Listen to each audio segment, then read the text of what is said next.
بدعت کیا ہے؟ بدعت خود ساختہ شریعت ہے جس کی اللہ تعالیٰ نے اجازت نہیں دی۔ بدعت سنت کی ضد ہے۔ سیدہ عائشہ رضی اللہ عنہ کہتی ہیں، رسول اللہ صلی اللہ علیہ وآلہ وسلم نے فرمایا، جس نے دین میں کوئی ایسا کام کیا جس کی بنیاد شریعت میں نہیں، وہ کام مردود ہے۔ یہ روایت صحیح بخاری کی ہے۔ بدعت کی دو اقسام ہیں، عبادات میں بدعت اور معاملات میں بدعت۔ عبادات میں بدعت کسی ایسے کام کو بطور عبادت کرنا جس کی اللہ تعالیٰ نے اجازت نہیں دی، جیسے ناچ گانے، سیٹی، تالی اور بانسری بجانے کو عبادت کے طور پر جائز سمجھنا۔ ایسے کام کو عبادت کے طور پر کرنا جس کی اصل شریعت میں موجود ہے، مگر اس کو اس کی اصل جگہ سے ہٹا کر دوسری جگہ میں رکھ دیا گیا ہے۔ مثلاً شک کے دن روزہ رکھنا، عیدوں کے دن روزہ رکھنا، ممنوع اوقات میں نوافل پڑھنا وغیرہ، یہ سب بدعت اور حرام کام ہیں۔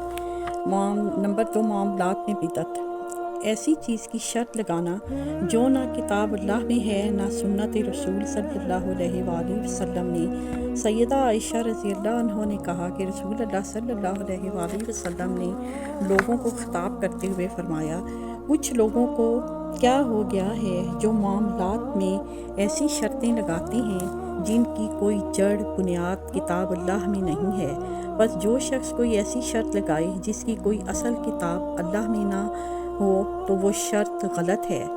اللہ تعالیٰ کی شرط ہی زیادہ حق اور زیادہ مضبوط ہے۔ ہم آپ کے خیالات آج کے موضوع پر سننا چاہتے ہیں۔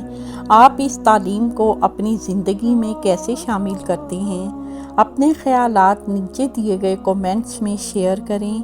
اس ویڈیو کو لائک کرنا، ہمارے چینل کو سبسکرائب کرنا اور بیل آئیکن کو دبانا نہ بھولیں تاکہ آپ ہماری نئی آنے والی ویڈیوز سے باخبر رہ سکیں۔ آپ کی قیمتی رائے ہمارے لیے اہم ہے اور ہم ہر کومنٹ کو پڑھتے ہیں۔ اس ویڈیو کو دیکھنے کا شکریہ۔